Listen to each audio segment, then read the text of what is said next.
ABN Andhra Jyothi అధినేత Vemuri Radhakrishna weekend comment కార్యక్రమంలో చేసిన అనుచిత వ్యాఖ్యలపై వైఎస్ఆర్ కాంగ్రెస్ పార్టీ నేతలు తీవ్ర ఆగ్రహం వ్యక్తం చేశారు. మహిళలను, వైసీపీ కార్యకర్తలను కించపరిచేలా మాట్లాడిన ఆయనపై తక్షణమే చట్టపరమైన చర్యలు తీసుకోవాలని డిమాండ్ చేస్తూ మాజీ ఎమ్మెల్యేలు, వైఎస్ఆర్ కాంగ్రెస్ పార్టీ జిల్లా అధ్యక్షుడు కాటసాని రాంభూపాల్ రెడ్డి, కాటసాని రామిరెడ్డి, శిల్పా రవిచంద్ర కిషోర్ రెడ్డి, మాజీ ఎంపీ పోచా బ్రహ్మానందరెడ్డి, నంద్యాల నియోజకవర్గ పరిశీలకుడు సూర్యనారాయణ రెడ్డి, శ్రీశైలం నియోజకవర్గ పరిశీలకుడు పిపి మధుసూదన్ రెడ్డి, వైఎస్ఆర్ నేతలు జిల్లా ఎస్పీని కలిసి వినతి పత్రాన్ని అందజేశారు. అనంతరం వైసీపీ నేతలు మీడియాతో మాట్లాడుతూ ఈ నెల 4వ తేదీన ప్రసారమైన వీకెండ్ కామెంట్ బై ఆర్కే ప్రోగ్రాంలో మహిళలను ఉద్దేశించి అత్యంత హేయమైన వ్యాఖ్యలు చేశారని వైసీపీ నేతలు మండిపడ్డారు. ఈ వ్యాఖ్యలపై ఇప్పటికే ఈ నెల 9వ తేదీన నంద్యాల 2వ పట్టణ పోలీస్ స్టేషన్లో ఫిర్యాదు చేసినా ఇంతవరకు ఎలాంటి కేసు నమోదు చేయకపోవడంపై నేతలు అసహనం వ్యక్తం చేశారు. మాజీ ఎమ్మెల్యే కాటసాని రామిరెడ్డి మాట్లాడుతూ జగన్మోహన్ రెడ్డి చెబితే సొంత భార్యలను కూడా చెల్లెలుగా భావిస్తారంటూ ఆర్కే చేసిన వ్యాఖ్యలు సభ్య సమాజం తలదించుకునేలా ఉన్నాయి. ఇలాంటి వికృత ఆలోచనలు రాధాకృష్ణ వంశంలోనే ఉండి ఉండవచ్చు అంటూ తీవ్ర స్థాయిలో ధ్వజమెత్తారు. జర్నలిజం ముసుగులో నీచమైన రాజకీయాలు చేస్తూ మహిళా లోకాన్ని అవమానిస్తున్న రాధాకృష్ణపై కేసు నమోదు చేయాలని కూటమి ప్రభుత్వం అధికారంలో ఉందనే గర్వంతో ఇలాంటి డైవర్షన్ పాలిటిక్స్ చేయడం మానుకోవాలని వైసీపీ నేతలు హెచ్చరించారు. మాజీ ముఖ్యమంత్రి వైఎస్ జగన్మోహన్ రెడ్డిని, వైసీపీ శ్రేణులను లక్ష్యంగా చేసుకొని వ్యక్తిత్వ హననానికి పాల్పడుతున్న ఏబిఎన్ యాజమాన్యంపై కఠిన చర్యలు తీసుకోవాలని, లేని పక్షంలో ఆందోళనలు ఉధృతం చేస్తామని వారు స్పష్టం చేశారు. పార్టీకి సంబంధించిన నాయకులు అందరం కలిసి ఈరోజు ఎస్పీ గారి దగ్గరికి రావడం జరిగింది. కొద్ది రోజుల కిందట ఆంధ్రజ్యోతి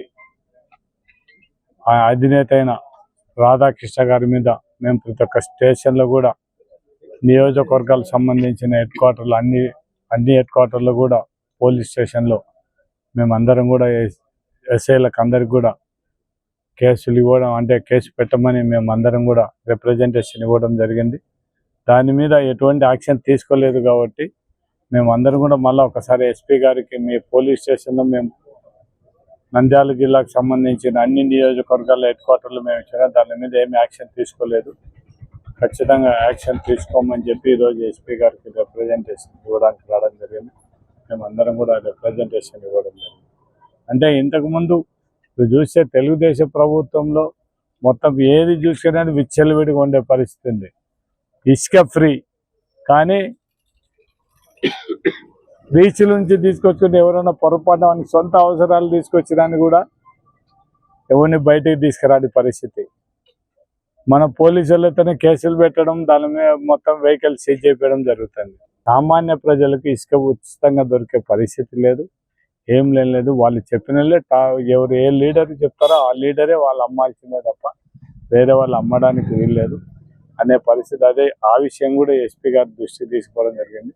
ఇవన్నీ కూడా మీరు పత్రికా విలేకరులు అందరూ కూడా ఒకసారి మీరు ఆలోచించాల్సిన పరిస్థితి ఉంది.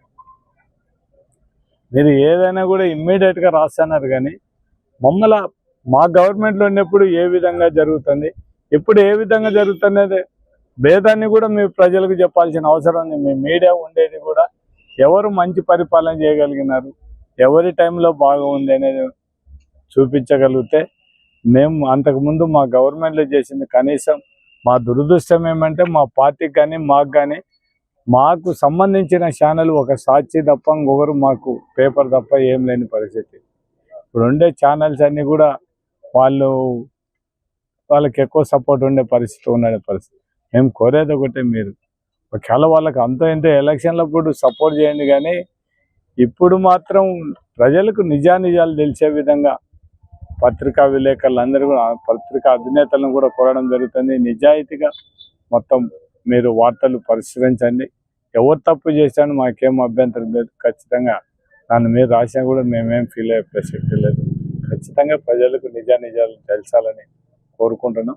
ఈరోజు మా నంద్యాల గౌరవ అధ్యక్షులు శ్రీ కాట్సాని రాంభూపాల్ రెడ్డి గారితో, అలాగే బనగానపల్లె మాజీ శాసనసభ్యులు గౌరవనీయులు రామరెడ్డి గారితో, అలాగే మా పార్టీకి సంబంధించినటువంటి మాజీ ఎంపీ గారు శ్రీ పోచా బ్రహ్మానందరెడ్డి గారు, అలాగే మిగతా నాయకులు అందరం కలిసి ఈరోజు ఎస్పీ గారికి ఒక రిప్రజెంటేషన్ ఇవ్వడం జరిగింది.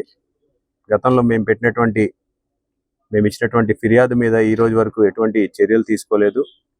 ఏబిఎన్ రాధాకృష్ణ గారు అసందర్భంగా అసభ్యకరమైనటువంటి మాటలు మాట్లాడి ఈరోజు మా మనోభావాలన్నీ కూడా కించపరిచినటువంటి పరిస్థితి. ముఖ్యంగా మహిళల్ని ఎంత చులకనగా మాట్లాడినారో, ఎంత చులకనగా వాళ్ళు చూస్తున్నారనే దానికి ఆయన మాటలే పెద్ద ఉదాహరణ. మరి వారి మీద చర్యలు తీసుకోవాలని చెప్పేసి ఈరోజు వారిని కోరడం జరిగింది.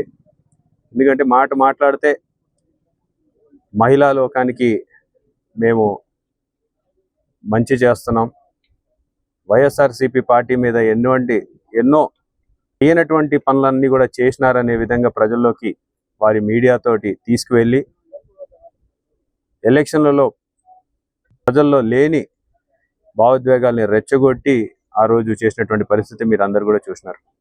మహిళల మీద ఎంతో మాకు ఉన్నతమైన గౌరవం ఉంది అని చెప్పేసి వాళ్ళు మాట్లాడిన మాటలన్నీ కూడా విన్నారు. మరి ఈరోజు సాక్షాత్తు వారి అధినేతనే వీకెండ్ కామెంట్లో భాగంగా టీవీల్లో, పేపర్లలో ఇంత అసభ్యకరమైన మాటలు మాట్లాడిన తర్వాత ప్రభుత్వం ఎటువంటి చర్యలు తీసుకోకపోవడాన్ని ఏరా చూడాలి అని చెప్పేసి ఒకసారి ప్రజలు కూడా ఆలోచించమని చెప్పి కోరుతున్నాను. పైపెచ్చిగా ఖండించకపోగా వైఎస్ఆర్సీపీ నాయకుల్ని కించపరిచిన తర్వాత వైఎస్ఆర్సీపీ నాయకులు వెళ్ళి రాధాకృష్ణ గారికి క్షమాపణలు చెప్పాలని చెప్పేసి ప్రగల్భాలు పలుకుతారు. అంటే ఎంత దుర్మార్గంగా ఆలోచిస్తున్నారు, మహిళల మీద ఎంత చిత్తశుద్ధి ఉంది, మహిళల పట్ల ఎటువంటి గౌరవం ఉందనేది ఈ సందర్భంగా ఒకసారి ప్రజలందరినీ కూడా గమనించమని చెప్పేసి కోరుతున్నాం. ఈరోజు జగన్మోహన్ రెడ్డి గారు వారి 5 సంవత్సరాల కాలంలో, లేకపోతే వారు రాజకీయాల్లో అడుగుపెట్టినప్పటి నుంచి కాలంలో ఏనాడైనా సరే, ఒక్కసారైనా సరే మహిళల్ని అగౌరవపరిచినటువంటి మాటలు ఎప్పుడైనా మాట్లాడినారా? ఎక్కడైనా మీరు చూపించగలుగుతారా అని చెప్పేసి మేము ప్రశ్నిస్తున్నాం. ఆయన అననటువంటి మాటలని, ఆయన పార్టీ నాయకులు అననటువంటి మాటల్ని కూడా అంటించి వైఎస్ఆర్సీపీ పార్టీని మహిళల నుంచి దూరం చేయాలని ఒక దురాలోచనతోటి మీరు ఎన్ని కుట్రలు పన్నారో ప్రజలందరూ కూడా చూసినారు. ఈరోజు ఒక్కదాన్ని కూడా నిరూపించలేనటువంటి పరిస్థితి. ఈరోజు 30,000 మంది మహిళలు అదృశ్యమైనారు జగన్మోహన్ రెడ్డి గారి హయాంలో అన్నారు. మరి ప్రభుత్వం వచ్చి 2 సంవత్సరాలు అయింది, ఎన్ని వేల మంది మహిళల్ని తిరిగి తీసుకొచ్చినారని చెప్పేసి కూడా ఈరోజు మేము ప్రశ్నిస్తున్నాం. ఈరోజు మహిళల మీద రకరకాల కేసులు పెట్టేటువంటి పరిస్థితికి వచ్చినారు. ఈరోజు మహిళల మీద దాడులు జరుగుతూ ఉన్నాయి, మహిళల్ని హత్యలు చేసినటువంటి పరిస్థితులు ఉన్నాయి. ఏ ఒక్క దాంట్లో అయినా సరే ఈ రోజు వరకు మీరు చర్యలు తీసుకున్న పరిస్థితి ఉందా అని చెప్పేసి, చిన్నారుల మీద అగత్యాలు జరిగితే కూడా దాని మీద కూడా ఈ రోజు వరకు ఎటువంటి చర్యలు తీసుకున్నటువంటి అసమర్థ పరిపాలన ఈరోజు కొనసాగుంది అని చెప్పడంలో ఎటువంటి సందేహం లేదు. ఇప్పటికైనా బుద్ధి తెచ్చుకొని మహిళా లోకం అంతా కూడా చూస్తోంది. ఏబిఎన్ రాధాకృష్ణ గారి మీద మీరు చర్యలు చేపట్టి కనీసం మీ గౌరవాన్ని కాపాడుకోవాలని చెప్పేసి ఈ ప్రభుత్వానికి నేను సూచిస్తున్నాను. మరి అదేవిధంగా నంద్యాల జిల్లాలో జరుగుతున్నటువంటి సమస్యల పట్ల కూడా ఎస్పీ గారికి వివరించడం జరిగింది. వారు సానుకూలంగా స్పందించారు, తప్పకుండా చర్యలు తీసుకుంటామని చెప్పేసి కూడా చెప్పినారు. మరి ఈరోజు ప్రభుత్వాన్ని ఒకటే ఆలోచించమని చెప్పి కోరుతున్నాం. డైవర్షన్ టాపిక్లు మానేసి, ప్రజల్ని పక్కదోవ పట్టించే కార్యక్రమాలు మానేసి, ప్రజలకి చెప్పినటువంటి మాటల్ని నెరవేర్చే దాని మీద మీరు దృష్టి పెట్టమని చెప్పేసి కోరుతున్నాం. సూపర్ 6 అమలు పైన దృష్టి పెట్టమని చెప్పేసి, ఈ అస్పాల్ గీతం ఇప్పటికైనా పెన్షన్లు ఇవ్వమని చెప్పేసి కోరుతున్నాం. మహిళలకి ఇస్తానన్నటువంటి డబ్బుల్ని ఇవ్వమని చెప్పేస్తున్నాం. చెప్పిన పనులు, మేము చేసినటువంటి పనులని ఈ రోజు వరకు కనీసం శంకుస్థాపన కూడా చేయలేదు, అలాంటి పనులన్నీ కూడా పూర్తి చేయమని చెప్పేసి వాళ్ళకి సూచిస్తూ, మరి త్వరలోనే రాధాకృష్ణ గారి మీద కూడా చర్యలు చేపట్టాలని చెప్పేసి నేను కోరుకుంటున్నాను. ఈ నెల 9వ తేదీన మా యొక్క వైఎస్ఆర్ కాంగ్రెస్ పార్టీ గురించి, వైఎస్ఆర్ పార్టీకి సంబంధించిన నాయకుల మీద, వారి యొక్క భార్యల మీద అనుచితంగా, అంటే వైఎస్ఆర్ కాంగ్రెస్ పార్టీ నాయకులు భార్యలు చెల్లెళ్ళుగా భావించి పెళ్లి చేసేదానికి కూడా సిద్ధంగా ఉన్నారు జగన్మోహన్ రెడ్డి గారు చెప్తే అని చెప్పి ఒక అసందర్భమైన, ఒక నికృష్టమైన ఒక మాట మాట్లాడడం జరిగింది ఏబిఎన్ రాధాకృష్ణ గారు. వీకెండ్ కామెంట్లో ఈ విషయం గురించి చెప్పడం జరిగింది. వాటికి సంబంధించి మేము ఈ నెల 9వ తేదీన ప్రతి పోలీస్ స్టేషన్లో కూడా అన్ని నియోజకవర్గాల్లో కూడా కంప్లైంట్ కూడా అతని మీద చర్యలు తీసుకోవాలి, అతని వీకెండ్ కామెంట్లో చేసినటువంటి ఆ కామెంట్ ఏదైతే ఉందో అది విత్డ్రా చేసుకోవాలి అని చెప్పి కూడా మేము కంప్లైంట్ ఇవ్వడం జరిగింది. ఇంతవరకు మేము ఇచ్చిన కంప్లైంట్ పోలీసులు ఎలాంటి చర్యలు తీసుకున్నట్టుగా మాకు కనపడలేదు. ఈరోజు మళ్ళీ ఎస్పీ గారిని కలిసి గతంలో మేము ఇచ్చిన కంప్లైంట్ ఏదైతే ఉందో ఆ కంప్లైంట్కు సంబంధించి మీరు చర్యలు తీసుకోండి, మేము ఇచ్చిన కంప్లైంట్ ఇంతవరకు దాని మీద ఎవరు ఎలాంటి చర్యలు తీసుకోలేదు అని చెప్పి అన్ని నియోజకవర్గాలకు సంబంధించి నాయకులందరూ కూడా ఈరోజు ఎస్పీ గారిని కలిసి రిప్రజెంటేషన్ ఇచ్చి మరి వాస్తవ పరిస్థితులన్నీ కూడా చెప్పడం జరిగింది. మరి మేము ఒకటే ఏబిఎన్ రాధాకృష్ణ గారిని నేను క్వశ్చన్ చేస్తా ఉన్నాను. ఎందుకంటే ఏదైనా మీ యొక్క వంశంలో కానీ మీ కులంలో కానీ మీ యొక్క ఆడవాళ్లను చెల్లెళ్ళుగా భావించి ఏదైనా పెళ్లిళ్ళు చేసే సాంప్రదాయం ఏమన్నా మీకు ఉండొచ్చినేమో కానీ ఇక్కడ వైఎస్ఆర్ కాంగ్రెస్ పార్టీలో ఉండే నాయకులకు కానీ కార్యకర్తలకు కానీ అభిమానులకు కానీ ఈ ఆంధ్రప్రదేశ్ ప్రజలకు కానీ అటు తెలంగాణ ప్రజలకు కానీ ఎక్కడా కూడా ఈ సాంప్రదాయం అనేది నేను ఎప్పుడు వినలేదు, చూడలేదు. కొత్తగా నువ్వు ఈ సాంప్రదాయం కనిపెట్టినావు కాబట్టి అది నీ ఇంటి నుంచే మొదలు పెడితే అది బాగుంటుంది. ఎందుకంటే నువ్వు చెప్పినావు కాబట్టి నీ ఇంటి నుంచే మొదలు పెట్టాలి. అదేవిధంగా ఈరోజు ఎన్నో సమస్యలు ఉన్నాయి. యూరియా సమస్య ఉంది మొన్నటిదాకా, ఇప్పుడు కొత్తగా డీజిల్ సమస్య ఉంది. ఇంకా ఈ రాష్ట్రంలో రైతులకు సంబంధించి పండిన పంటకు గిట్టుబాటు ధర లేక రైతులు అల్లాడిపోతా ఉన్నారు. వాటి గురించి ఎక్కడ మీ యొక్క పేపర్లో కానీ మీ యొక్క ఛానల్లో కానీ ఎక్కడ ప్రసారం చేయరు. మరి కేవలం వైఎస్ఆర్ కాంగ్రెస్ పార్టీని ఏ విధంగా పార్టీ మీద బురద చల్లాలా, జగన్మోహన్ రెడ్డి గారిని టార్గెట్ చేసి, జగన్మోహన్ రెడ్డి గారి కుటుంబాన్ని టార్గెట్ చేసి, వైఎస్ఆర్ పార్టీ నాయకులను టార్గెట్ చేసి మాట్లాడుతూ ఉన్నారు.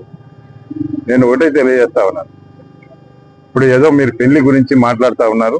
ఖచ్చితంగా 2029లో వైఎస్ఆర్ కాంగ్రెస్ పార్టీ అధికారంలోకి వస్తుంది. ఇక్కడున్న నాయకులు అందరం కూడా ఖచ్చితంగా నీకు ఆ పెళ్లి జరిపించే కార్యక్రమంలో మేము ముందుంటాము. ఖచ్చితంగా వైఎస్ఆర్ కాంగ్రెస్ పార్టీ కూడా రాష్ట్ర వ్యాప్తంగా రాధాకృష్ణ, ఎందుకంటే భార్య చనిపోయి దాదాపు 4 సంవత్సరాలు కావస్తా ఉంది, ఆయన పెళ్లి కావాలని అనుకుంటా ఉన్నాడు. ఖచ్చితంగా నీ పెళ్లి మంచి ముహూర్తాన నీ పెళ్లి ఖచ్చితంగా మేము చేసేదానికి కూడా సిద్ధంగా ఉన్నామని చెప్పి ఈ సందర్భంగా తెలియజేస్తాం.